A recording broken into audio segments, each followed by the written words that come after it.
Salut à toi qui regarde cette chaîne. On est parti pour la Curious News du 11 avril 2025. Qu'est-ce qu'on va découvrir? Alors, plein de belles choses encore cette semaine, c'est un truc de fou.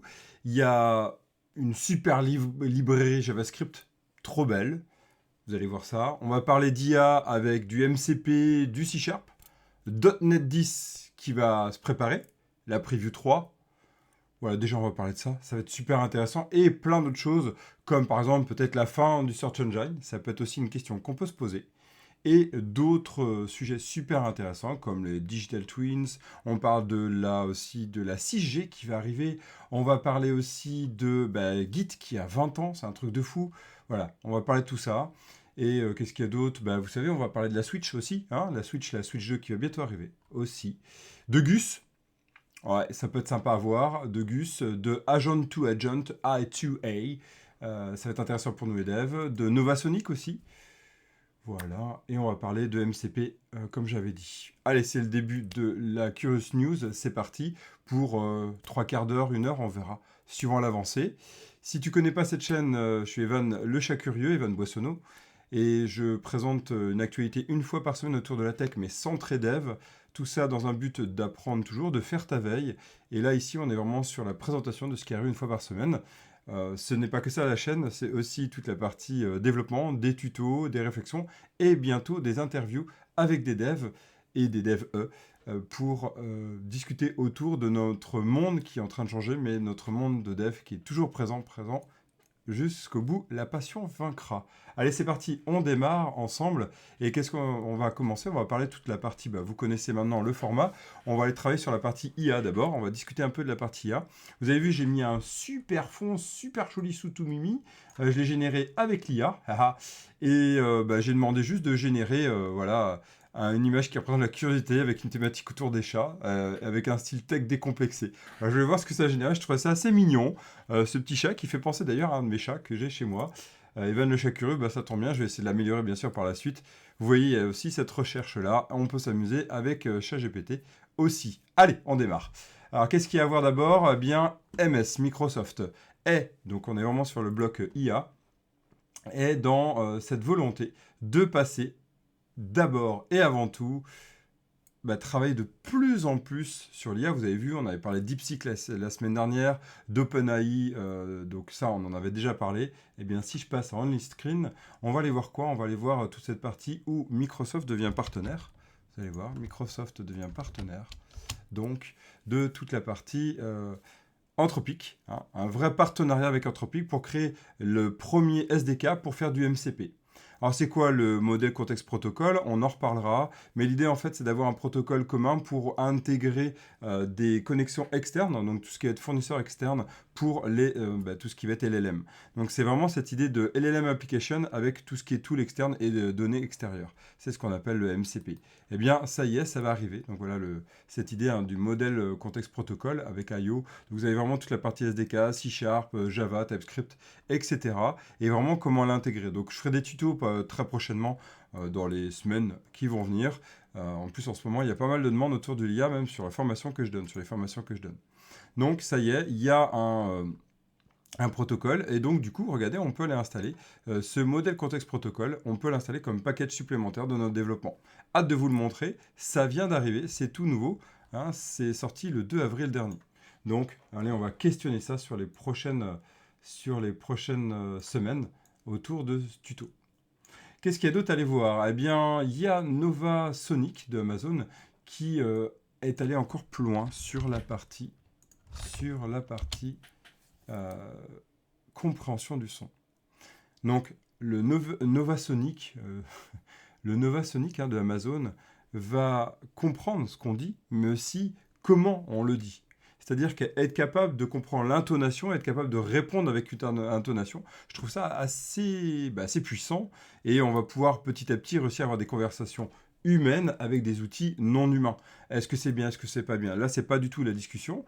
C'est sorti, vous voyez, il y a 3 jours, cet article qui parle de ça. Donc, avec les intonations, le style, j'ai écouté, je me suis même amusé à un moment donné, alors pas avec celle-ci, mais avec un autre outil où ça générait vraiment des voix de type jeu vidéo, c'était génial. Je parlais en anglais, en plus je pouvais m'entraîner à parler anglais, avec un style vraiment épique, c'était super.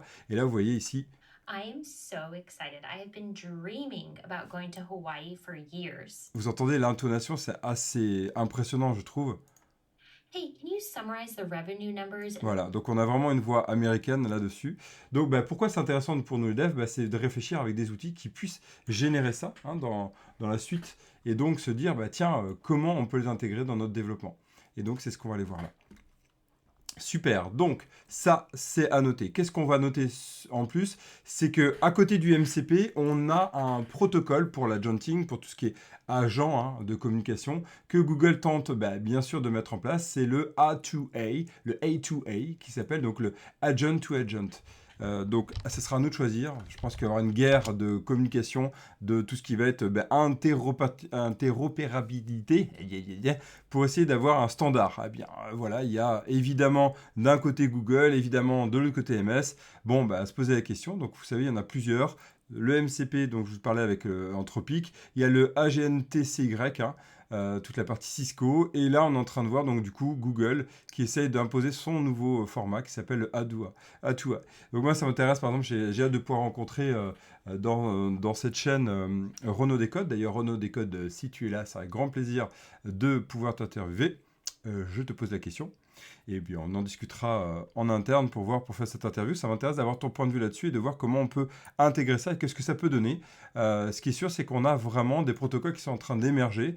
Et donc il y avait déjà les IA, maintenant les protocoles avec l'agenting. Et donc bah, à la fin, qui c'est qui va survivre quoi. On voit bien que c'est en train d'émerger de partout. Il y a un vrai écosystème IA qui est en train de vivre. Est-ce que ça va gonfler jusqu'à te faire une bulle et pouf, tout s'explose? Ou est-ce que en fait bah, ça va continuer pour au contraire avoir le choix et bien avoir ce qu'il nous faut pour nous les devs par exemple, bah, c'est toute la question qu'on peut se poser aujourd'hui. Et bah, ça, je la poserai juste là, à voir. Ok, donc bah voilà. Donc on va aller voir, il y a de plus en plus de modèles, plus en plus de systèmes d'interopérabilité. Ok, l'adjunting a de beaux jours devant lui. Ok, on continue. Il y a eu le Cloud Next qui s'est passé, bah, qui se finit aujourd'hui, hein, qui a duré du 9 au 11. J'en ai pas parlé la semaine dernière. C'est vrai, bon, bah, il vient de se finir. Peut-être que vous avez pu le suivre. Moi, j'ai pas pu le suivre, donc j'ai essayé de suivre un peu ce qui a pu se passer. Et le journal du net en parle avec cette idée-là. Eh bien, c'est que, alors attention, tenez-vous bien. Voilà. Ici, on va tenter d'y arriver là-dessus. Voilà. Il y a Google Cloud Next qui en ont parlé. C'est donc les IA, cap sur les IA multi-agents. Et on va avoir l'arrivée en fait d'un Agent Development Kit, le ADK, qui a intégré à la plateforme Vertex. Ce ADK, je vais vous le mettre ici en lien. Vous l'aurez bien dans la vidéo, hein, la description de la vidéo. Voilà, c'est le Agent Development Kit. Donc c'est un open source.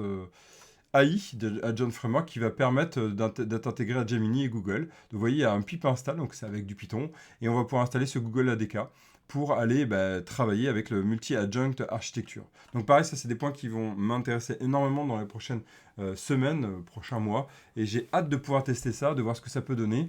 Là, on est sur du Python. Le Python, c'est un des langages que je connais le moins. Même si j'arrive à le lire, clairement, hein, ça se lit assez facilement, mais j'arrive pas à aller loin pour l'instant parce que j'ai pas de case aujourd'hui. J'ai hâte de pouvoir y aller, ça va me donner envie d'aller voir. Donc, voyez, on a la V0, hein, si on va voir la partie GitHub. Tiens, d'ailleurs, je vais aller le watch avec la partie release, ça m'intéresse bien, et je vais aller surveiller. Donc vous voyez, il est sorti tout juste il y a 2 jours, la V1 0.1. Donc bah, surveillez, hein, je vous en parlerai les prochaines semaines. Je pense qu'il y a de belles choses qui vont arriver. On a toute la partie orchestration, par exemple, un écosystème multi-agent, donc c'est fou, et Code First Development. Donc on est sur du code pour parler des IA. Intéressant, non? Moi, je trouve que c'est chouette, ça donne vraiment envie. Ils ont sorti aussi des samples hein, qui peuvent être sympas à aller travailler si on veut monter en comp. Hein, donc toute la partie sample à suivre ici. Tiens, d'ailleurs, je vais aller le suivre. Voilà. Et donc, voilà, on a différents kits pour pouvoir s'amuser dessus et tester ce que ça peut donner, les différents agents, et voir comment on peut les organiser.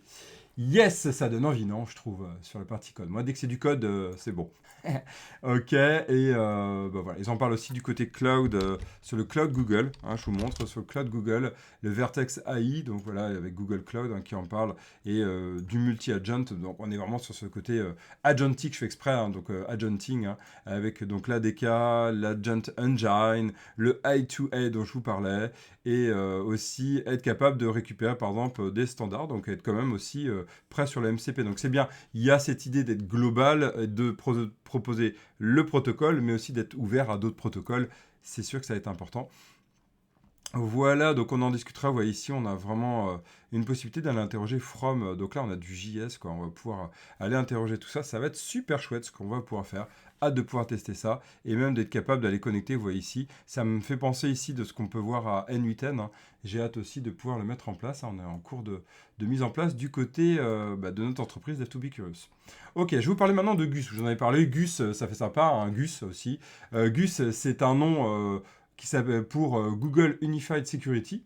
Hein, l'idée, c'est de se dire comment on peut déléguer toute la partie sécurité, vérification de toutes les règles de sécurité à des agents, à de l'IA. Et donc, Google y a pensé, comme toujours. Donc, ce Google Unified Security, l'idée, c'est on se questionne aujourd'hui, et c'est le journal du net qui en questionne sur la partie cybersécurité, se questionner sur est-ce qu'on n'aurait pas une offre de cybersécurité automatisée low cost. Donc, c'est vraiment un point où on peut se poser la question. Hein. C'est vraiment un point où on peut se poser la question, est-ce que c'est quelque chose qui va arriver? Et grosso modo, en gros, que font les humains derrière? Hein, toujours pareil. Low cost veut dire tout automatisé, donc veut dire quelle est la valeur ajoutée de l'humain derrière? C'est ce qu'on va aller voir tout de suite. Et je vous montre ça maintenant. Alors ok, on y va. On va aller voir ça. Donc ici, voilà, ils en parlent dans cet article, c'est assez sympa. C'est la partie cybersécurité.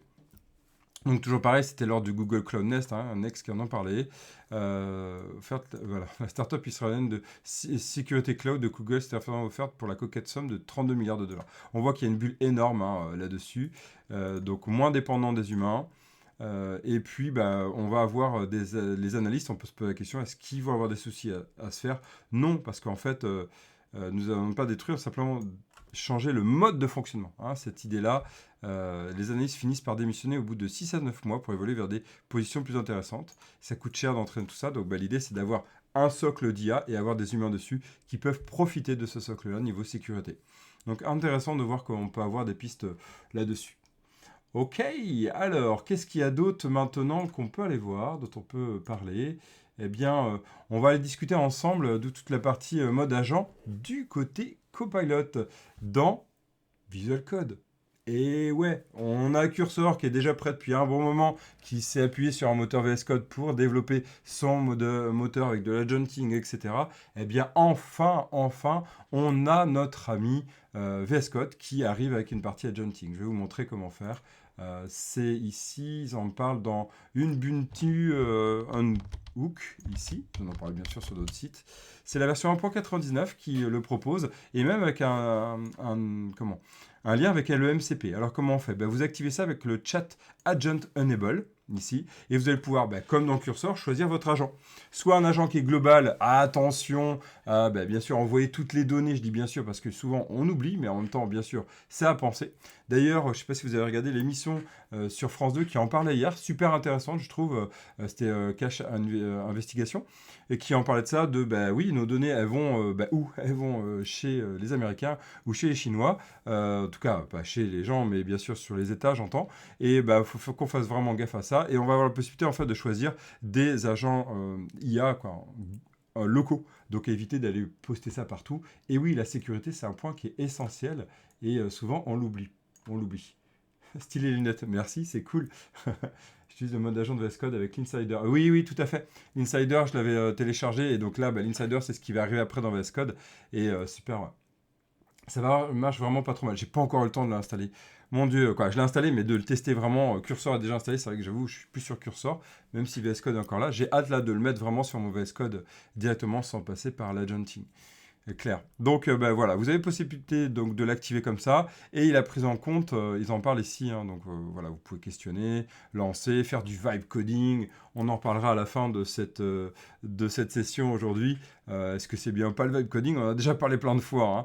Et le support aussi du MCP, donc ça va être aussi super chouette à aller travailler. Vous aurez les liens de tout ça dans la description de cette vidéo, dans le replay. Ok, qu'est-ce qu'on peut voir d'autre? Alors, après ça, c'est assez sympa. Alors, juste, je vais revenir sur VS Code. C'est assez sympa parce qu'en fait, il y a l'intégration du Fetch Tool, par exemple, hein, de cette partie-là qui permet de récupérer du contenu de pages web publiques. Donc, pareil, on peut intégrer ça pour le développement. Voilà, donc on peut aller aussi alimenter pour aller développer encore plus vite ou pas. Hein, tout dépend de voir comment on code. Hein. Ok, donc on va aller voir ça. Maintenant, on va passer. Bon, il y a une réflexion autour du vibe coding, j'en parle à la fin. C'est toute la partie réflexion. Je fais toujours ça à la fin de la Curious News. On va parler de la sécurité maintenant. Juste une petite aparté, c'est vrai que je n'en présente pas beaucoup. On va parler de DevSecOps et de DevEx. Donc je vais arrêter la partie IA, à part la partie réflexion à la fin. Donc je t'invite vraiment à rester jusqu'à la fin pour parler de ça. J'aime bien amener cette ouverture aussi de ce qu'on peut penser à travers toutes ces news. Donc reste bien. Là, on va passer sur la partie sécurité. C'est juste une news qui est passée sur... donc c'est programmer.com qui en a parlé. Donc on va aller voir ça sur programmer.com. Alors qu'est-ce qu'on peut aller voir sur programmer.com? C'est cette idée de les développeurs la sécurité. Et ouais, comment on peut se poser. Donc toi, c'est sorti le 28 mars dernier. Donc c'est un peu vieux, mais je viens juste de le voir là donc, dans mes news. Et c'est se poser la question de la sécurité chez les devs. Hein, la sécurité chez les devs, c'est quoi? Est-ce que ça peut être quelque chose d'intéressant? Est-ce que les devs y pensent? Regarde ce chiffre. Je trouve ça assez sympa et en même temps assez flippant. 21% des devs considèrent que la sécurité est leur priorité absolue. Ok. Voilà. Donc, est-ce que l'IA, par exemple, peut amener plus de sécurité? Oui et non, hein, on peut dire.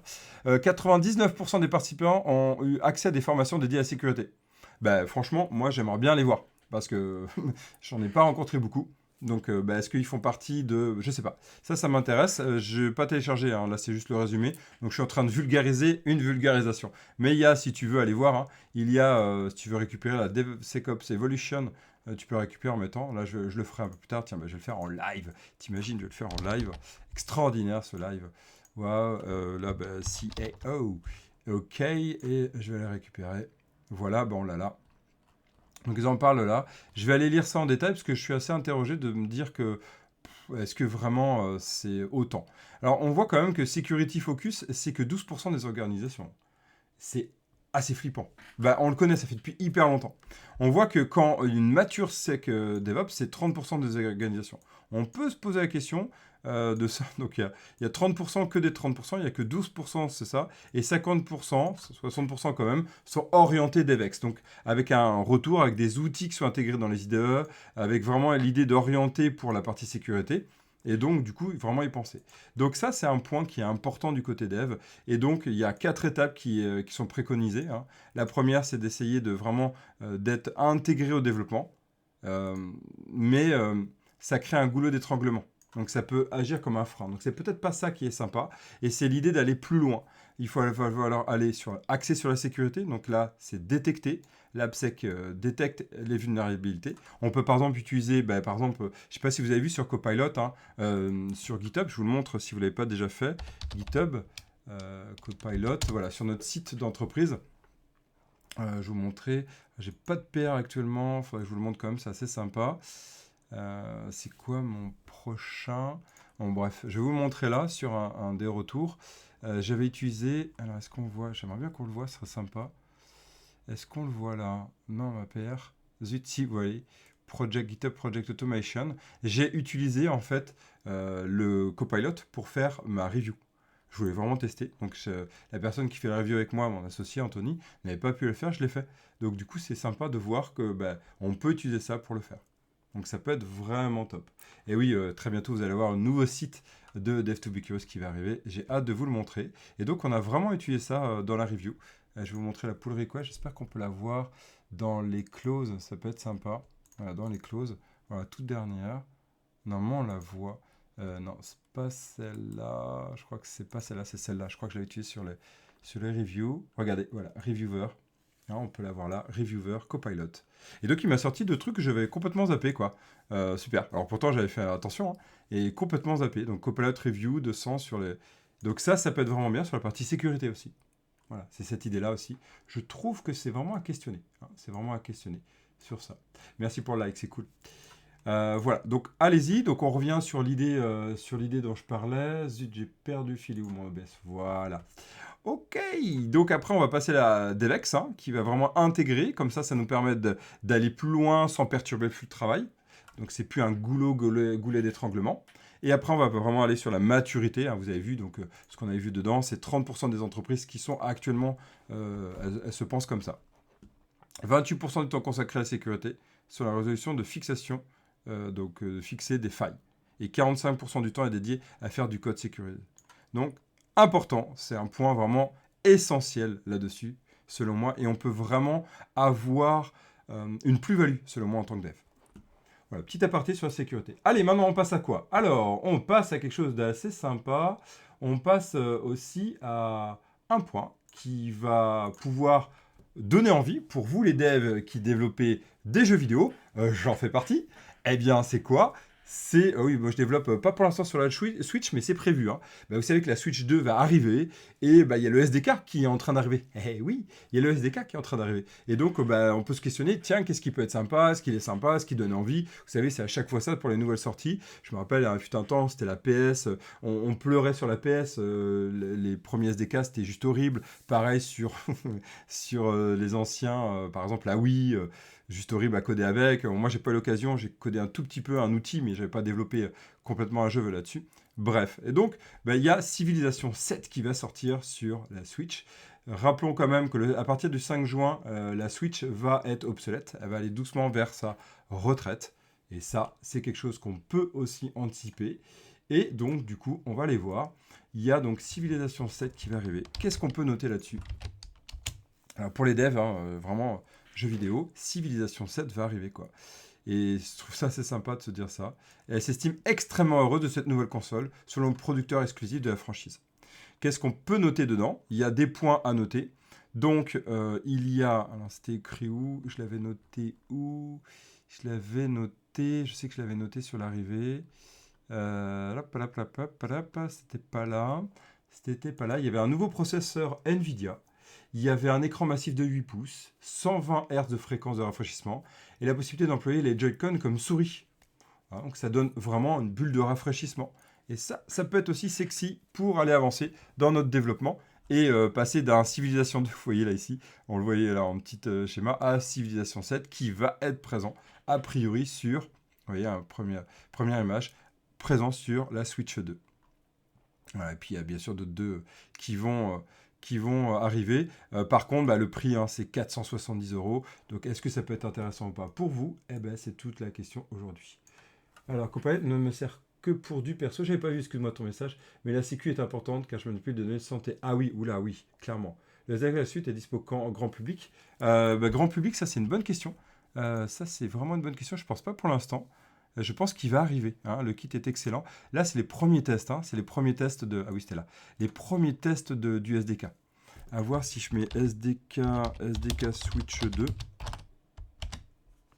SDK Switch 2. Ouais, voilà. Donc, ça a fuité, mais c'est pas encore dispo de ce que je vois. Ça pas... Alors, il faut voir la date de celui-ci. Ouais. Ah, on n'est pas sur... Normalement, on n'est pas sur la toute dernière. Ah, attends, regarde, développeur Nintendo, developing for Switch 2. Thank you for returning console. This time you are not excessive request to development for Nintendo Switch 2. Voilà, donc du coup, we'll post another announcement quand ça va être prêt. Donc voilà pour l'info. Ah, on ne peut pas encore. Ouais, donc bah, grand public non, mais toi on va pouvoir y accéder, quoi. Alors moi, nous on avait tenté, hein, pour notre jeu d'aller de demander même un accès. Ben, ils nous ont refusé, quoi. Ils nous ont refusé. Direct. Donc bah, on est vachement bloqué. Donc on espère qu'avec la Switch 2, on pourra proposer notre jeu. On a hâte de vous le présenter. Ok, on avance. Alors, qu'est-ce qu'il y a d'autre? Ben, on va switcher. Voilà, c'était vraiment le point. Mais maintenant, on va parler langage framework, hein. Il y a toujours une session dans la Curious News autour des langages framework. Et qu'est-ce qu'on va les montrer? Ben, ça va être intéressant. Alors, on va parler de portes dérobées dans NPM. Encore des nouvelles, ça fait flipper. On va parler de NewGate, qui a été complètement refondu pour .NET 9, donc le .NET d'actuellement. On va aller parler de toute la partie .NET 10. Quelles sont les nouveautés? Ah, cool, mais super de découvrir ma chaîne, merci, hein. Abonne-toi si c'est pas déjà fait. Et tu as une boîte de jeux vidéo? Ouais, à côté. Elle s'appelle Odd Whales, donc les baleines singulières. Et on développe notre premier jeu qui s'appelle Wake Up Lia. Et on est en train de... D'ailleurs, on a complètement pivoté de jeu là, aujourd'hui. Et on vient juste de valider le pivotage. On avait prévu un aventure semi-ouvert. Et là, on est vraiment sur notre approche. J'en parlerai dans les prochaines semaines. Tu pourras aller voir ça sur YouTube. Il y a une chaîne dédiée.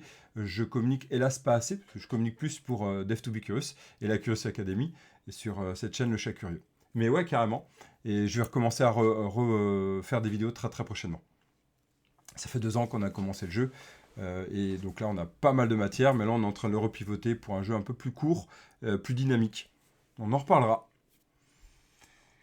Ok, alors, qu'est-ce que je disais? Ouais, je disais que on a toute la partie... donc, on va parler de .NET Preview. On va parler de SEO. On va parler aussi de tous les langages les plus populaires en 2025. À quoi ça sert? Je trouve que c'est toujours sympa, cette petite concurrence. Mais j'aime pas quand ça amène le côté toxique. Hein. Genre, ah, tu fais du PHP, t'es une merde. Ce qui est complètement faux. Hein. Je sais que souvent c'est dit. Moi, c'est pas un langage que j'affectionne le plus, mais je respecte totalement les devs qui font du PHP. Franchement, en plus, comment il est devenu, c'est un super langage. Et c'est pas parce que, par exemple, Python est le meilleur langage aujourd'hui que... Bon, on va voir ça. On va parler de ça. Et on parlera aussi de tout ce qu'il va y avoir dans la sortie de Windows 11. Et enfin, Windows 11, c'est un menu démarrer qui change. Et dernier point, ECMAScript 2025 qui va sortir dans très peu de temps, dans 2 mois. On va parler de ça. Bah ouais, tu devs en PHP? Tu devs en PHP? Parce que moi, j'ai formé il y a pas longtemps des devs qui font du PHP en back-end et qui utilisent Angular en front-end. Et je trouvais ça sympa. Pas Angular, pardon, React. Et je formais en React à ce moment-là. Je formais sur du React. Ouais, cool. Ouais, on m'a vraiment dit du bien. J'avais suivi les évos de PHP. Ça a l'air maintenant d'être un langage beaucoup plus agréable que moi, ce que j'ai connu. Moi, je m'étais arrêté à la 5.3 ou 5.7, je sais plus. Voilà. Donc, je m'étais arrêté à une version qui m'avait fait un peu frissonner.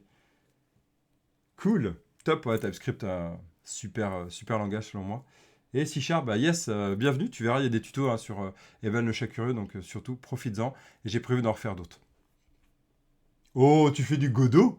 Trop bien! Trop bien, cool. Ah ouais, t'as un jeu donc du coup toi aussi?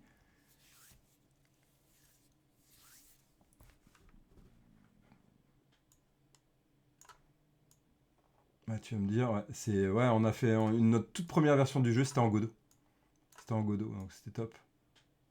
Comment tu génial, ah bah top. Hein. Nous on est passé à Unity pour la communauté en fait, hein, tous les assets, c'était un peu compliqué avec Godot. Mais Godot est vraiment super chouette. Hein. Par contre, un peu instable avec C Sharp hélas, malgré le sponsoring de Microsoft. Et j'espère que tu prendras plaisir.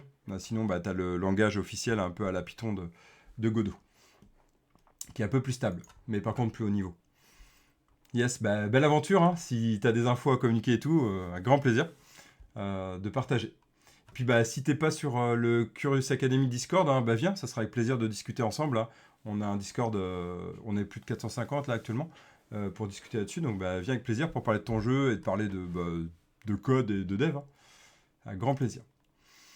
Ok, on parlera de quoi d'autre? Ouais, avec ma script, les 20 ans de Git aussi, on va parler, et d'AnimJS. Allez, c'est parti, on fait la suite ensemble. Alors, qu'est-ce qu'il y a à savoir là-dedans? On y va. Ça fait déjà une petite demi-heure, je pense qu'on va faire 1 heure ensemble. Là. On y va. Alors, niveau langage, tout d'abord, porte dérobée. On y va. Porte dérobée, ouais. Porte dérobée, je vous montre ça. Porte dérobée. Hop. Donc, c'est des chercheurs qui ont détecté ça. Les chercheurs de Reverse Lab. Ils ont découvert 2 portes dérobées, 2 paquets hein, qui s'appellent Ethers Provider et Ethers Providers. Je crois que j'en ai déjà parlé. Qui amènent la possibilité d'installer un cheval de Troie. Une fois installé, l'attaque déploie une porte dérobée. Donc, vraiment faire attention là-dessus. Il va falloir installer des patchs, hein, vérifier. Donc, ce qu'ils appellent un reverse shell. Donc, méfiez-vous là-dessus. Si vous utilisez certains packages là-dessus. Voilà, ceux-là peuvent amener des problèmes et ils démontrent comment le faire. Donc merci à eux d'avoir découvert ça. Il peut y avoir des risques. Heureusement, c'est pas tous les packages, hein, mais ils surveillent.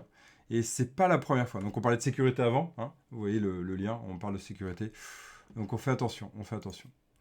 Ok, on passe à la suite. On passe de quoi? On va parler de en .NET. On va partir sur la partie team.NET. Vous savez que j'affectionne énormément le .NET depuis 20 ans, plus de 20 ans maintenant. Et c'est vrai qu'il y a un peu moins de .NET en ce moment sur la chaîne parce que à fond Angular. Mais je vais comme j'ai dit, très rapidement revenir sur .NET. Au moins avec la Curious News, on en parle. Alors qu'est-ce qu'il y a à connaître? Ça fait le buzz.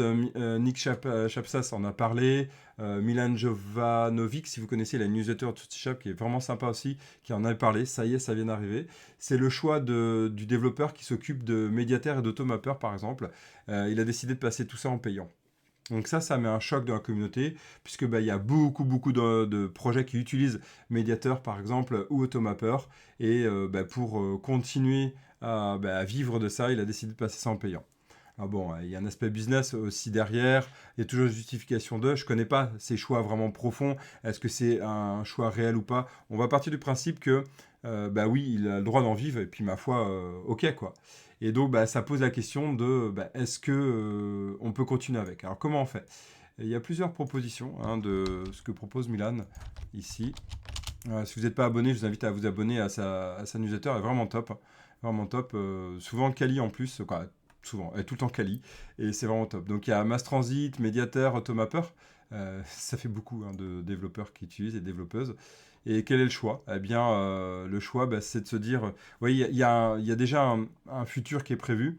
Pre-release, early adopter et en 2028, V8 avec des patchs. On va avoir des prix. Small Medium, c'est $400 par mois. 4 000 € pour Mass Transit. 4 000 $ par an. Vous imaginez? C'est énorme l'impact, quoi. C'est énorme. Le choix, bon, c'est un choix, mais il existera toujours la version open source, mais il n'y aura plus de support. Donc, voilà, ce qu'on peut faire, c'est aller payer, garder la version open source et rester en V8, en gros. Et c'est tout. Et il faut rester en V8 et avec un LTS. Ou si vous voulez profiter des améliorations, des nouveautés, vous passez en V9 et là, vous payez. Sinon, il y a des alternatives. Il y a Mapster, Mediator, il y a Fast Endpoint que je n'ai pas testé. Et aussi RabbitMQ, il y en a certains d'autres comme Rebus par exemple. Ou sinon, l'idée, il dit Mediator, tu peux le recoder. C'est vrai que c'est pas très compliqué, Mediator, ce qui est fait derrière. Tu peux le recoder. Mass Transit, c'est un peu plus costaud. Il y a Saga, sinon, qui va aller vers là. Donc, ça amène un grand changement dans .NET là-dessus. Donc, c'est vraiment à se questionner. On va peut-être rester en V8, quoi. N'allez pas peut-être vers la V9. Voilà, donc ça, j'en reparlerai dans une news dédiée à .NET une prochaine fois. Ok, on va parler de quoi aussi maintenant? On passe à je trouve assez sympa. On passe à .NET 9 avec NewGate. Alors, parlons de NewGate. Il y a un super article de malade qui a été fait. Bravo à MS d'avoir fait ça. C'est un truc de fou quand même l'article. Il explique tout de NewGate, comment c'est devenu lent. En fait, c'était lent depuis le début, mais au début, NewGate, c'était pas pensé pour beaucoup de packages. Et là, maintenant, il y a énormément. Il sert à quoi, Mediator? Mediator, ça te permet d'avoir, en fait, un médiateur pour permettre une communication entre tout ton domaine et toi, du côté component, du côté contrôleur, du côté, par exemple, aussi minimal API, tu vas juste dispatcher, tu vas envoyer une requête, et en fait, elle va être lue par le moteur et orientée vers des handlers pour aller organiser ça un peu façon exa, essayer de découpler au maximum ce que tu envoies comme message. C'est un système de bus événementiel, si tu veux. C'est vraiment une archi super intéressante. Ça découpe complètement ton code du côté Web API, par exemple, ou contrôleur, de ton code vraiment domain, centré vraiment fonctionnalité. Je t'invite vraiment à aller le voir, c'est top en C#. Par contre, si tu débutes en C#, ça peut vite faire mal au crâne. Après, si tu as les concepts derrière, ça va. Va voir, par exemple, sur Refactoring Guru, le pattern qui s'appelle Mediator. Mediator, quoi. Mediator. Pardon, pas Mediator, Mediator. Et tu verras, ça permet de répondre à ça. Donc ouais, NewGate a été complètement réécrit. Alors NewGate, c'est tout un système de vérification des packages, vous le savez. Et NewGate, c'est un peu le NPM, quoi. C'est le NPM pour .NET. Et en fait, dans l'histoire, il y a certaines récupérations. On peut mettre plus de 30 minutes pour des gros projets. 30 minutes. Eh bien, ils ont réussi à tout retravailler. Tout le système a été réécrit. Et on est passé de 32 minutes, par exemple, de 30 minutes à 2 minutes. Une amélioration énorme, quoi. Énorme. Et donc, ils ont tout réécrit ça pour .NET 9. C'est génial, je trouve. Donc, il y a vraiment tout un système d'algo, de réoptimisation. Et ils en parlent dans cet article. Si tu as le temps de lire, je t'invite à le faire. Vraiment chouette. Ça donne envie de voir. Voilà, on voyait toute la partie des performances. Et l'original, l'algo, vous avez vu, c'est exponentiel. C'est vraiment un principe d'exponentiel. Et là, on le voit arriver à l'exponentiel, mais il est beaucoup plus tard. Beaucoup plus tard. Donc, on peut se dire que déjà pour les très très grands projets, il y a une amélioration drastique. Et voilà, ils ont réfléchi à comment aller chercher. Il y a toute la partie des projets complexes, comment on peut appliquer. Il y a des stratégies de mise en place qui ont été choisies. Et donc voilà, ici, on a décidé de le mettre sur le .NET 9 au lieu d'attendre le .NET 10. C'est cool, hein? Donc on va en profiter. On va en profiter en .NET 9, des .NET 9. Voilà. Donc voilà, c'est chouette à se dire que ça y est, il y a déjà des optimes, hein, et on peut vraiment améliorer des gains de performance là-dessus, et ils vont continuer à travailler dessus. Cool. Moi, j'apprécie ça, de se dire que même ça existe déjà, ben vas-y, ils retravaillent dessus et ils complètent, ils sont à fond dessus. Ben ça, c'est top. En plus, personnellement, j'adore tout ce qui est travail de refacto, d'optime, c'est juste un régal. Ok, on va passer à .NET 10 qui se prépare doucement. Bon, .NET 10, hein, la vision, c'est pas comme Angular, c'est pas au mois de mai, au mois de juin, c'est au mois de novembre. Donc il y a le temps d'aller voir. Hein, il y a vraiment le temps. Et c'est pas quelque chose où faut se dire, oula, faut se presser. Hein, .NET 9, ça y est, c'est en cours.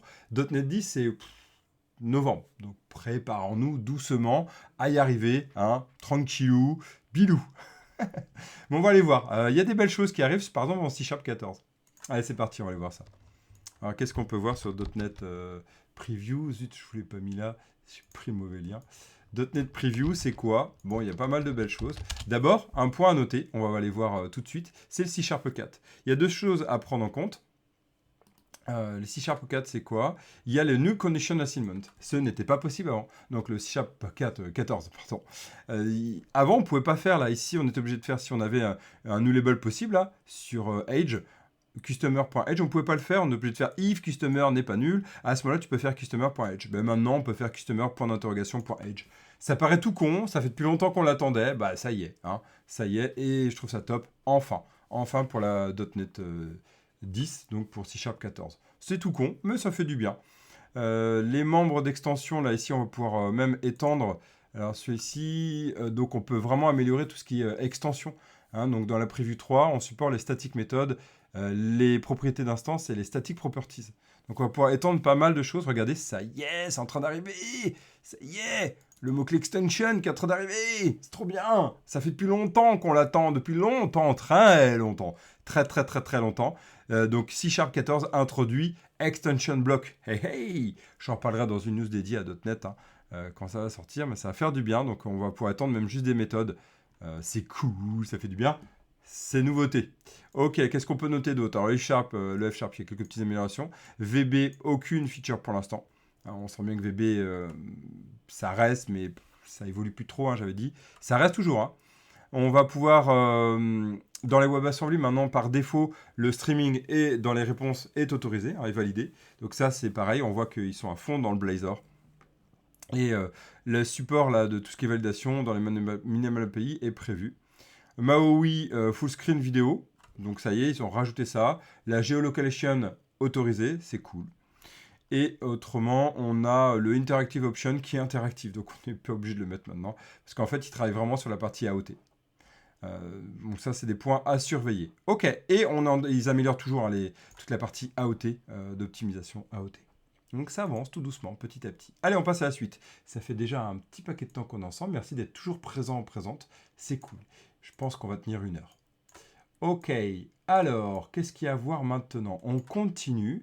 On va continuer sur la partie SEO. C'est juste un point qui a été revalidé il n'y a pas longtemps. En tant que dev, moi je fais encore du site web, hein, des purs sites web, pas des SPA, des purs sites web. Et on peut se poser la question du SEO. C'est sorti le 8 avril dernier. Et donc il y a plein de choses, le EAT, etc. Moi, je vais parler d'un point, c'est le rappel que Google sait bien indexer les images chargées par JavaScript. Hein, Google sait indexer du JavaScript, l'exécuter, hein, donc c'est pour ça que Angular, par exemple, peut être en partie indexé, même si je considère que ce n'est pas le bon choix du point de vue, comment dire, du point de vue SEO stratégie. Hein. Pour moi, si on veut faire vraiment une application pur SEO, c'est surtout pas du Angular, du React et autres. Hein. Pour moi, c'est une erreur. Même le passé SSR, pourquoi passer SSR? Autant faire vraiment une application SEO normale, donc une application MPA, clairement. Mais ce qu'on voit là, c'est que y a une confirmation c'est Martin Split hein, qui a confirmé que les images chargées par JavaScript sont bien indexées par Google. Bon, il faut bien les configurer. Donc c'était la configurance SEO for Pause. Il a expliqué que les problèmes d'indexation viennent souvent d'erreurs des images absentes du sitemap du sitemap. Hein, donc c'est important. Dans tête HTTP bloquante, c'est pas dû au fait de Google. Et il faut faut s'appuyer sur Google Search Console pour y arriver. Ok? Voilà, c'est un petit point qui vaut son petit pesant d'or. Allez, enfin, on arrive à cette petite news que je suis sûr que tu attends, toi qui suis cette Curious News. C'est quoi? Eh bien, quel est le palmarès en avril 2025? Et oui! Donc, on y va. On va aller voir les langages les plus populaires. Hein, on va pouvoir se rassurer ou pas. Je trouve ça juste rigolo. Python est le plus populaire. Encore et toujours. Et oui, Python est toujours le plus populaire. Pourquoi? Oui, non. C'est ok. Moi, de toute façon, je vais donner mon point de vue, mais il faut qu'on s'en fout. Là, ici, c'est juste... c'est publié ici une fois, là, le classement d'avril proposé par... C++ a augmenté un peu, Python a encore augmenté, C descend, moi j'adore le C, c'est un des langages les plus anciens, mais il est toujours présent. Java a réaugmenté, bah tiens, c'est cool. Le C# reste toujours un petit peu baissé, mais toujours 5e position, ça change pas.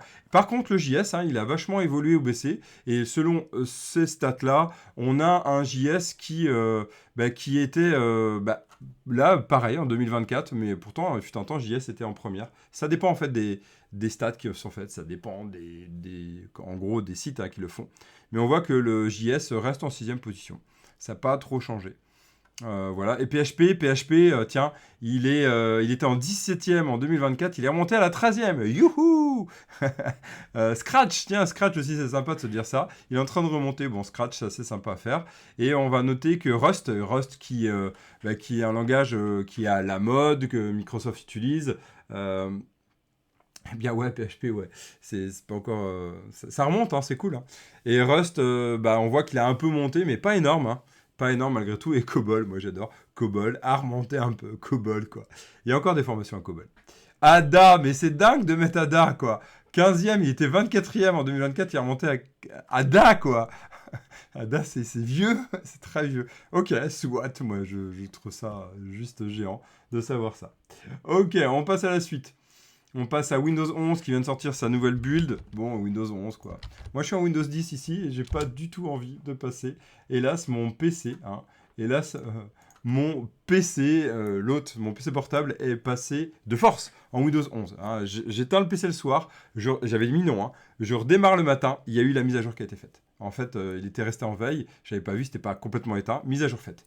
Brute forcing quoi. Ça m'a complètement exaspéré, mais c'est la politique de Microsoft actuellement. Donc, évidemment, ils font tout pour que ça soit sexy. Hein. Il y a du COBOL au taf, mais tu touches pas. Ouais, on m'a dit, hein, COBOL, j'ai un copain Thomas, que j'avais formé en C# d'ailleurs, qui s'était formé au COBOL, de mes souvenirs. Bon, comme quoi, il en faut, hein, parce que toutes les anciennes générations, respect à eux, hein, vont bien de plus en plus partir, et COBOL existe toujours, quoi. Donc, c'est comme la S400, quoi. Je sais plus si c'est la S400 ou COBOL, je crois que c'était COBOL. Thomas, si tu me regardes, respect. Et une pensée pour toi. Ok, bon, il y a une barre des tâches qui s'améliore. Hein. Il y a un click-to-do recall. Donc, l'IA s'intègre plus profondément à l'usage. Donc, c'est les PC Copilot Plus qui reçoivent des évolutions. Le click-to-do et le recall qui permet d'un simple geste sur brillance de lancer des actions contextuelles. Ok, l'idée c'est d'amener de plus en plus. Hein, ça. Ouais, la S400, ouais. D'amener de plus en plus ce côté IA. Hein. Et il y avait des bugs, par exemple, Hyper-V qui affichait à tort une utilisation de processeur de 0%. Voilà, donc ils améliorent un peu ça. Les studio effects sont de plus en plus intuitifs. Les utilisateurs, ils vont avoir un filtre de cadrage automatique, des choses comme ça, confortables. Bien ou pas, la question est à poser, mais je ne la mets pas là dans le débat. Vous offrez votre avis. Ok, il nous reste 2-3 informations autour de la partie tech, dev, langage et framework.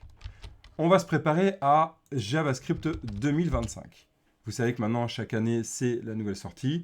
JS sort une fois par an. Et donc, je pose des fois la question à des devs qui font du Angular, du React. Et souvent, ils se sentent un peu mal à l'aise, alors que ce n'est pas le but de ça. Hein. Mais je pose la question, est-ce que vous savez quelle est la dernière version de JS? Pour moi, entre guillemets, c'est facile. Déjà parce que je suis les actus, c'est un de mes rôles et un de mes boulots. Mais aussi parce que JS, c'est tous les ans pareil. En juin, X plus 1, quoi. N plus 1 ou 1 plus 1, année plus 1. Et donc, on va passer en 2025. Alors, qu'est-ce qu'il y a à connaître en 2025? Qu'est-ce qui est sorti?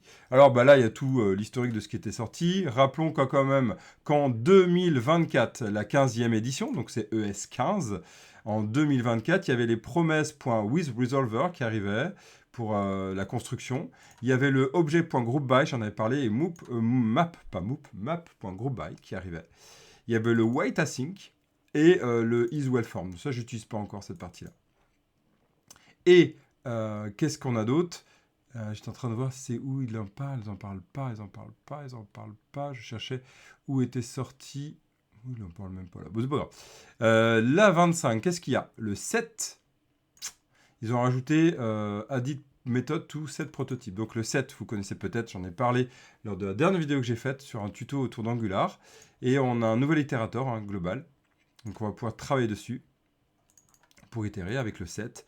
Il y a des regex escape qui sont arrivés, le promise.try qui permet de lancer directement une promesse, qui peut ou pas retourner une promesse. Et vous voyez travaux sur toute la partie mat.f16, F16 array. Ouais, ça, c'est en train d'arriver, il y a des nouveautés qui sont en train d'arriver. Petite parenthèse d'ailleurs, Angular a fait une proposal, on ne sait pas quand va arriver, on ne sait pas si ça va être validé, de mettre les signaux directement dans ECMAScript. À voir. Ok, on continue, c'est les 20 ans de Git quand même.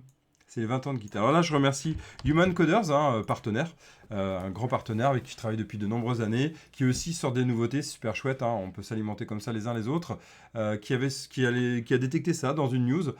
Donc voilà, je reprends parce que je trouvais ça sympa. Moi, ça fait depuis 20 ans que j'utilise Git, clairement. Mais pas 20 ans exactement. Non, pas 20 ans, que dis-je? Moi, c'était en 2000. Si, ça fait 20 ans. Non, ça fait pas 20 ans. Moi, ça fait depuis 2009 que j'utilise Git. Donc, ça fait 20 ans que ça existe. Ça fait 20 ans que je fais du .NET, mais ça fait depuis 2009. Donc, ça fait 16 ans que j'utilise Git. On était sous SVN avant. Et même avant, j'ai fait d'autres, mais j'en parle pas. On était sous SVN avant. Et la transition s'est faite. Donc voilà, Git à 20 ans. Je trouve ça chouette de savoir ça, quoi. Le premier, c'était en 2005, le premier commit à 15h13 de Linus. Vous savez pourquoi ça a été appelé Git, vous irez voir Git ou Git, vous irez voir ça. C'est Linus Torvald qui adore créer des noms pour rien, quoi. Des noms où il s'insulte, voilà, il n'est pas trop sympa avec lui-même.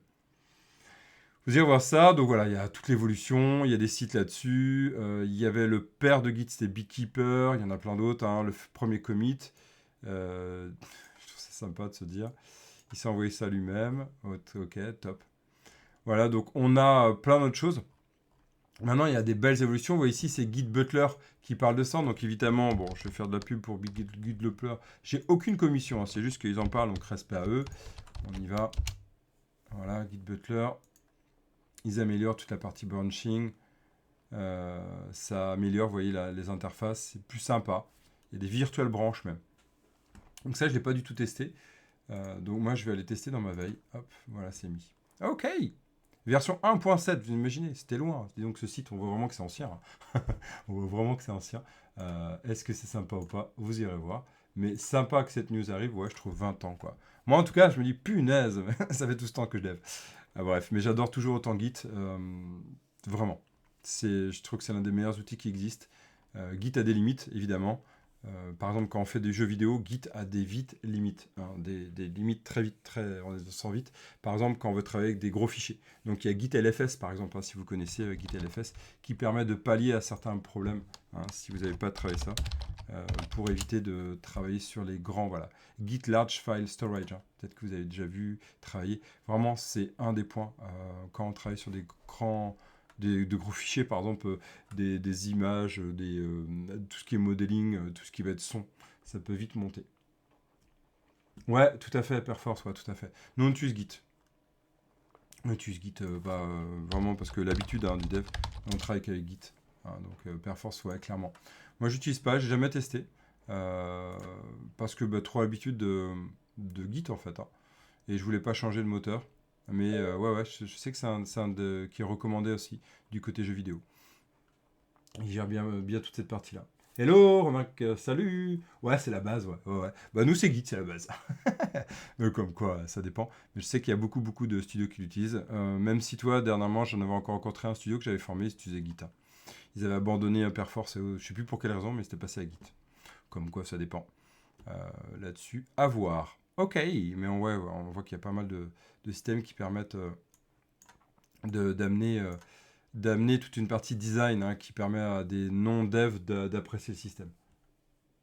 Ah, ça, je me souvenais pas, toi. Je me souvenais pas. C'est vrai, c'est une bonne question. On va aller voir, il doit bien avoir une partie Start Today. On va aller voir ça. C'est vrai que je sais. Moi, je l'ai jamais testé en soi. Hein. Je sais que ça existait. Ouais. Il y en a même d'autres hein, qui utilisaient. Il n'y avait pas que Perforce. Ouais, bah, Right Now, ouais. Clairement, on a la confirmation. Ok. Ouais, bah Git, non, non. Git, non, non. Git, c'est free, c'est open source. Par contre, après, ça dépend de la plateforme que tu utilises, si tu utilises une partie payante ou pas, ouais. Clairement. Voilà, et un dernier qui a fait le buzz, comme on dit, qui a fait sensation. Tout le monde en a parlé. Moi, j'ai eu un effet wow quand je l'ai vu. C'est une librairie qui est sortie qui s'appelle AnimeJS. Vous avez peut-être entendu parler. Je vais la montrer là. Je vais vraiment la montrer là. Tiens, on screen. Hop, attends, est-ce que j'avais pas remontré? J'ai remontré quand même la partie Git. Hop, voilà, 20 ans de Git. Ah, le site dont je parlais. Ici, voilà.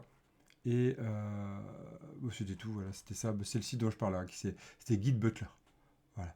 Et hop, voilà, Git Butler, je vous montre ça, Git Butler. C'est juste pour en lien en référence. Alors nous, on va aller voir AnimeJS. AnimeJS qui, c'est un truc waouh, quoi. Donc tout ça, c'est en JS. Si on descend, regardez l'animation de malade. L'animation de malade. Non mais, c'est un truc de fou. Tout ça, c'est fait en JS, quoi. Voilà. Tout ça, c'est une image que vous générez. C'est un truc de fou. Je descends. Voilà.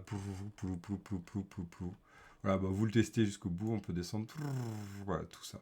Une SPA, une single page, clairement pensée en JS. C'est un truc de malade. Malade. Je ne l'ai pas testé encore, mais les promesses sont énormes.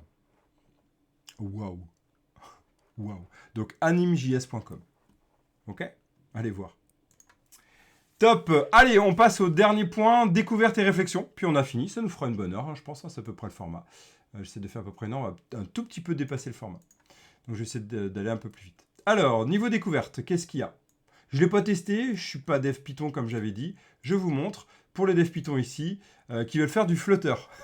What the fuck, quoi. J'adore dire les deux ensemble. Vous faites du Flutter, vous voulez faire du Python pour Flutter, regardez, il y a flet.dev.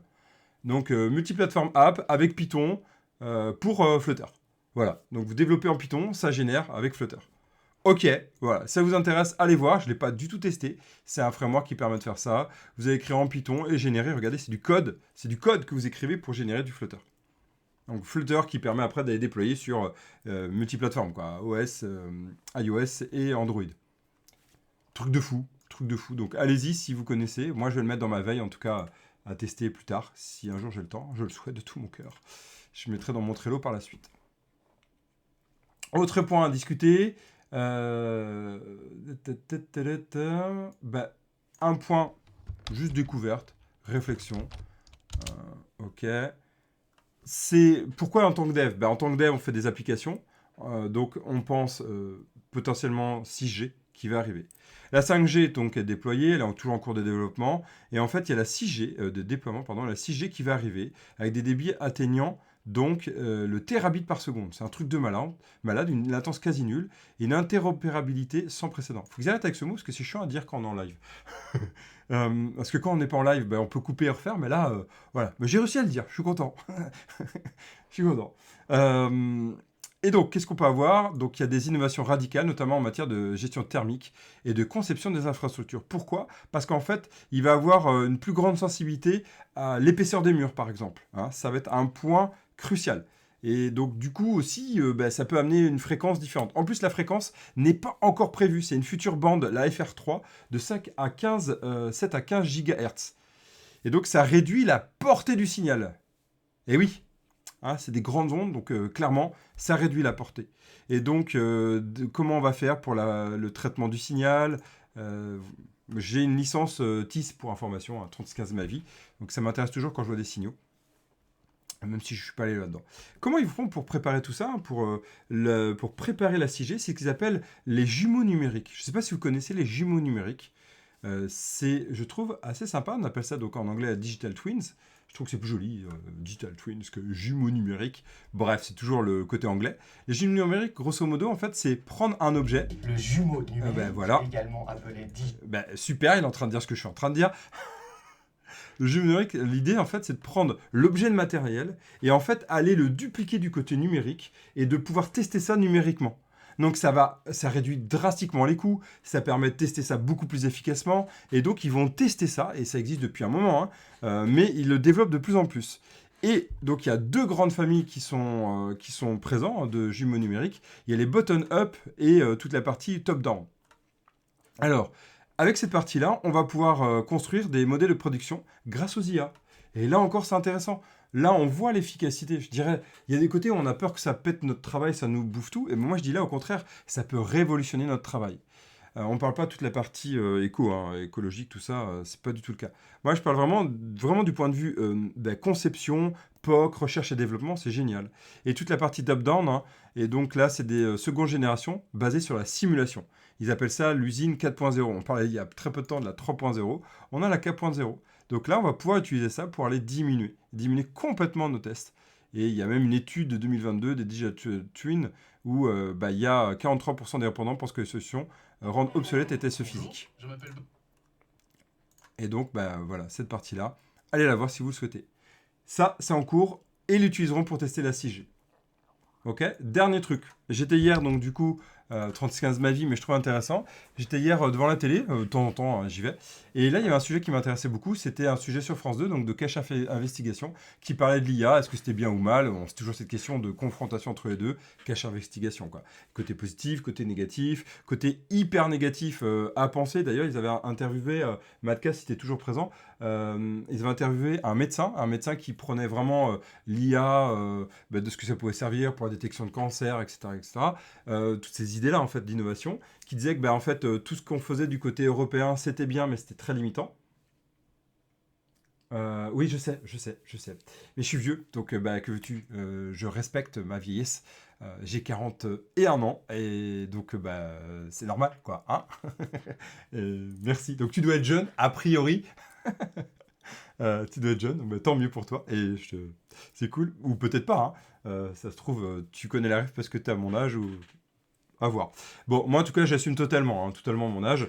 C'est un vieux qui essaye de rester jeune, mais qui a ses références. Ah, alors respect, check.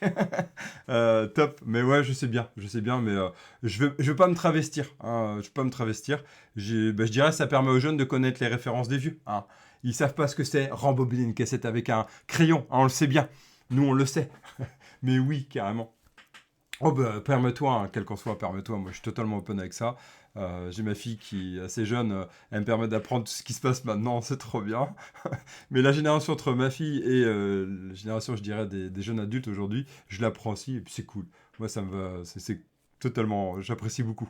J'aime beaucoup en plus découvrir les nouvelles façons de parler, les wesh, les ish maintenant. Je trouve ça génial. Moi, personnellement, c'est top. C'est exactement comme adhérer ou pas à la nouveauté comme l'IA, quoi. Il y a du côté pour et côté contre. Je trouve que ça nous sert aussi, nous, petit aparté, nous, les personnes qui ont un peu plus âgées, de confronter ça, quoi. Ouais, il faut 40 ans de plus pour être vieux, je crois. 40 ans de plus pour être vieux. Ouais, mais dans la tech, hein? Dans la tech? Ah bah oui, j'imagine, ouais. Ouais. Vieux, ça dépend en vieux, mais c'est vrai que quand tu regardes quelqu'un qui a 20 ans, on est niveau tech, on est vu comme des vieux, quoi.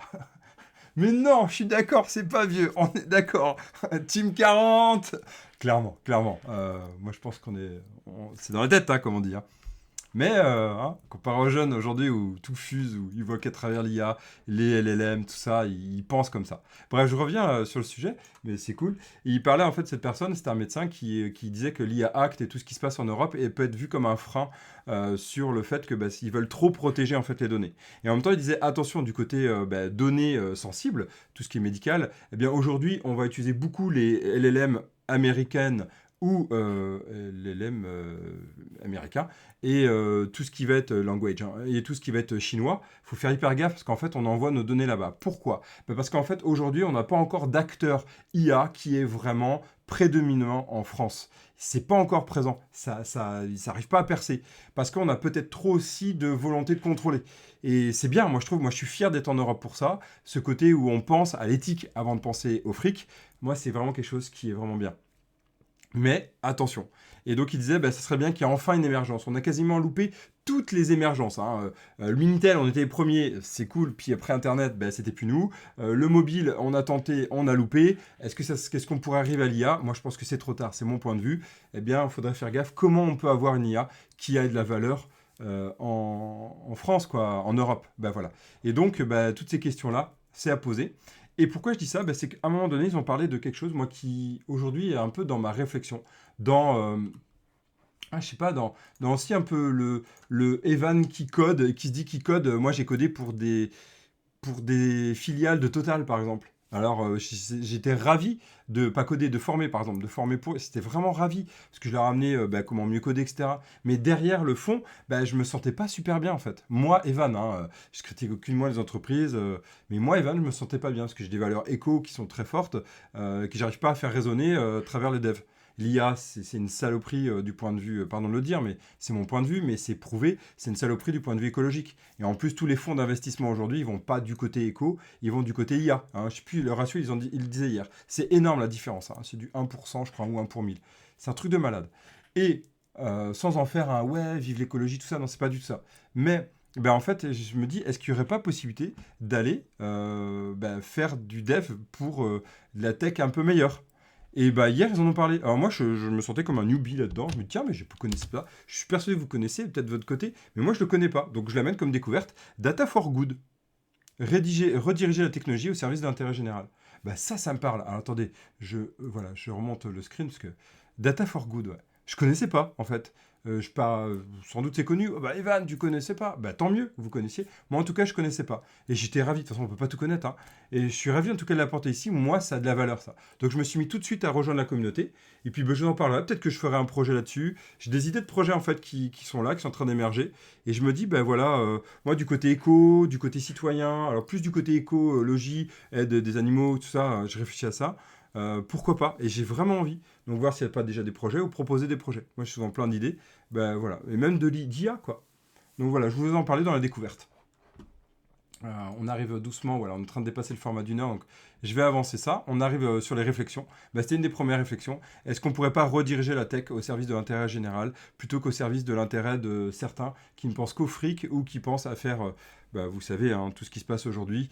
Moi, je cherche du sens. Je pense que c'est aussi l'âge hein, qui fait ça. Je cherche du sens beaucoup dans ce que je développe. Et former, je suis ravi, c'est du sens énorme pour moi. Coacher, mentorer, c'est juste un plaisir. Ça a du sens du côté humain. Mais il y a aussi ben ouais, mais derrière, tu devs pourquoi, quoi? Et tu devs sur des technos qui vont bousiller la planète. Est-ce que c'est super? Ben, pour les générations futures, est-ce que c'est cool? Pour rendre bête, voilà, ça c'est mon point de vue, hein, c'est mes valeurs. Mais je trouve que Data for Good, ben, c'est à questionner. La tech consomme de l'énergie. Ouais, mais est-ce qu'on pourrait pas se dire, ok, on le sait, mais est-ce qu'on pourrait pas ben voilà, redéfinir une humanité, une société qui peut être plus cool? Voilà, donc je vais questionner ça, je vais aller voir. Je viens juste d'être inscrit. Il y a un Slack, j'ai hâte de regarder ce qu'il en est dedans. Je sais pas si vous connaissiez. Je sais pas si vous saviez ça, moi je connaissais pas.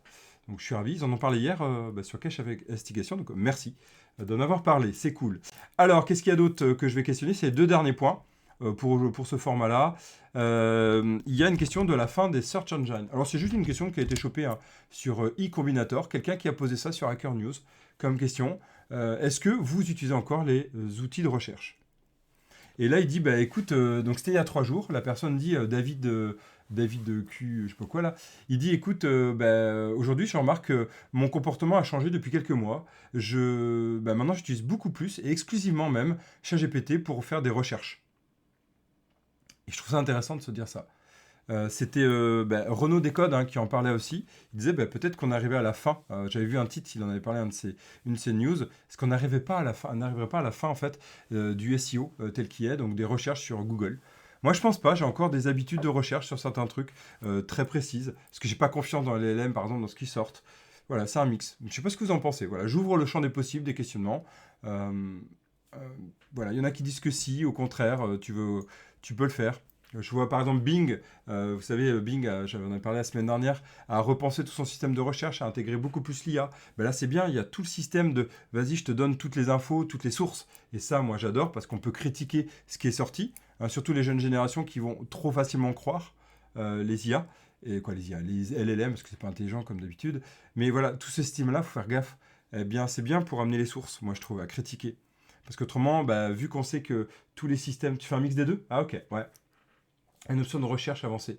Ah, ok, ouais, j'ai pas testé sur la partie Gemini. Yes, ben voilà. Moi, je trouve que c'est bien d'amener ce côté recherche avancée. Ben merci. Merci, moi, voilà, cette idée-là. Avec Source et tout, ben voilà. L'idée, c'est au contraire, là, je trouve que c'est plus intéressant, même on peut même y gagner du temps, quoi. Même si c'est la source première, d'aller vers les sources globales, quoi, à côté, je trouve ça cool. Et il parlait hier d'un point bah, qu'on a déjà vécu, moi je l'ai testé il n'y a pas très longtemps, c'est la politisation. J'ai pas encore totalement confiance, moi pareil. J'arrive pas à avoir totalement confiance, clairement. Je dirais tant mieux, moi je dirais que c'est un bien, faut pas avoir confiance pour moi, de mon point de vue. C'est au contraire. C'est comme toute source sur Internet, en fait. Hein. C'est les fake news, tout ça. Moi, je pense qu'il faut garder ce côté libre arbitre et libre vérification. Bref, dans Cache Investigation, ils en parlaient aussi. Ils disaient bah, que l'IA, les systèmes d'IA, les LLM, se politisent de plus en plus. Ils disent, bah, faites un test d'une information. C'était le mathématicien là, assez connu avec son petit nœud pape. J'ai perdu son prénom, mais un monsieur qui est assez reconnu dans le milieu, qui a été très tutorialisé là-dessus. Il a porté son point de vue là-dessus. Et je crois que c'est lui qui portait la parole à ce moment-là, qui avait la parole, qui disait que vu que c'est politisé, bah, il suffit de faire un certain test dans les moteurs LLM et les informations vont être totalement différentes. Certaines vont même pas donner l'information et d'autres vont donner l'information détaillée. Moi, j'ai fait l'exemple en fait pour j'ai testé si est-ce que Trump s'était blessé l'oreille. Vous savez, vous vous souvenez, il a eu un attentat où bah, il y a eu vraiment l'oreille qui saignait et tout. J'ai demandé à ChatGPT. Hein, j'ai fait la requête sur le site de ChatGPT, j'ai fait la demande. Donc la requête, le système statistique m'a sorti que en fait ça m'a sorti que non, il n'y avait pas. Vraiment, hein, il n'y avait pas. Et j'ai travaillé vraiment mes requêtes, mes prompts pour avoir l'information à la fin. Je dis ben regarde, là je suis allé trouver sur ce site cette info. Et au début il disait c'est complètement faux. Le système disait que c'était complètement faux. Oui, je crois que c'est ça. Oh putain, moi les prénoms, je crois que c'est ça. C'est Directeur. Juste pour voir, Villani. Dès que je vois sa tête, j'ai plus de mémoire de visage. Oui, c'est lui, exactement. Maintenant, il a les cheveux plus longs, il a les cheveux beaucoup plus longs. Et il avait son nœud pape rouge hier, mais bon, voilà, il a un super nœud pape à chaque fois. J'aime bien, il a son style, au moins, c'est cool. Au moins, on le reconnaît. C'est top. Là, c'était lui, ouais. Et donc voilà, il y avait ça, et donc bah, on voyait que c'était politisé, quoi. Le. Ouais, ouais, ouais. Mais c'est Brochanier, ouais, clair.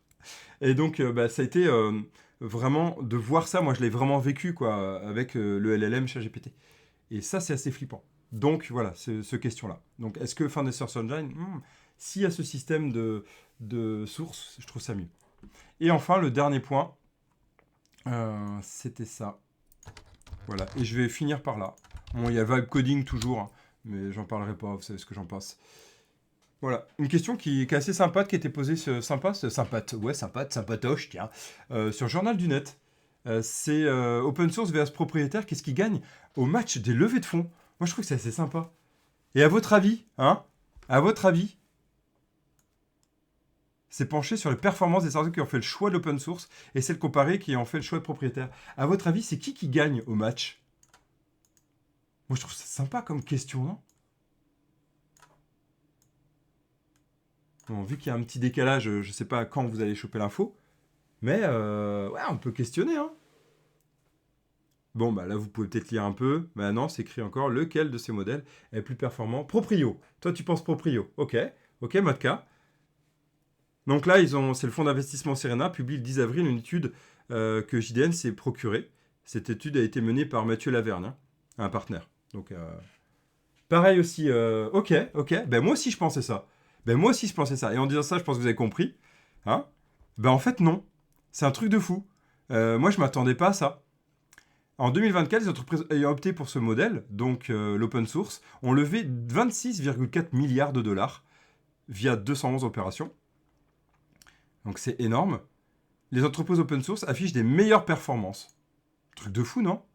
Celles-ci lèvent plus vite et obtiennent des valorisations plus élevées. Pour un tour en seed, elles obtiennent un montant médian de 4 millions pour une version médiane de 18 millions. Voilà, moi je trouve ça dingue. Je m'attendais pas à ça en fait. Je m'attendais à l'inverse, pareil quoi. Truc de fou. Donc des sorties plus avantageuses sur l'open source. Hey, ça milite vers l'open source, non? L'introduction en bourse, il n'y a également pas photo. Même l'introduction en bourse, quoi. Même l'introduction en bourse.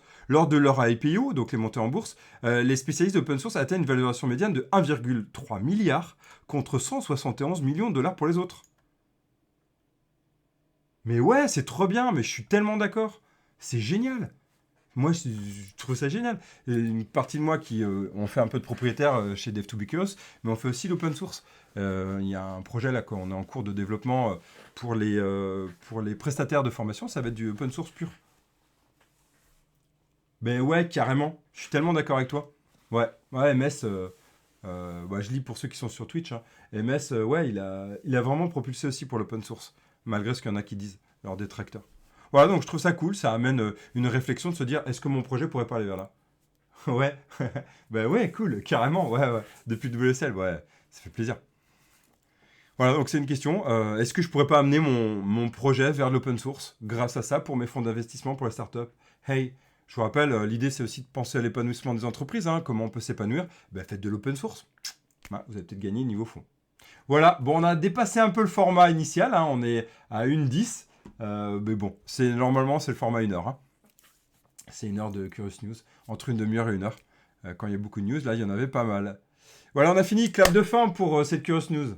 Ouais, voilà, super poignant, clairement, clairement, ouais. C'est ça. C'est exactement ça, ouais. Bah, merci d'avoir été présent. Bah ouais, cool. Merci d'avoir été là, d'avoir partagé ce moment. Bon code, hein. Et puis, au plaisir, semaine prochaine. Semaine prochaine, je la ferai peut-être un peu plus tôt, je verrai. Mais je vais tenter de la faire vendredi. Vendredi après, moi. Cool. Bah, grand plaisir. Une fois par semaine, Curious News. Donc, c'est soit le mercredi, soit le vendredi, suivant mes dispos. Si vous ne voulez pas apparaître le mercredi, ce sera le vendredi. Venez sur le Discord, vous serez abonné comme ça, aux notifs. Avec grand plaisir. Et codez bien et bon week-end. Ciao, ciao.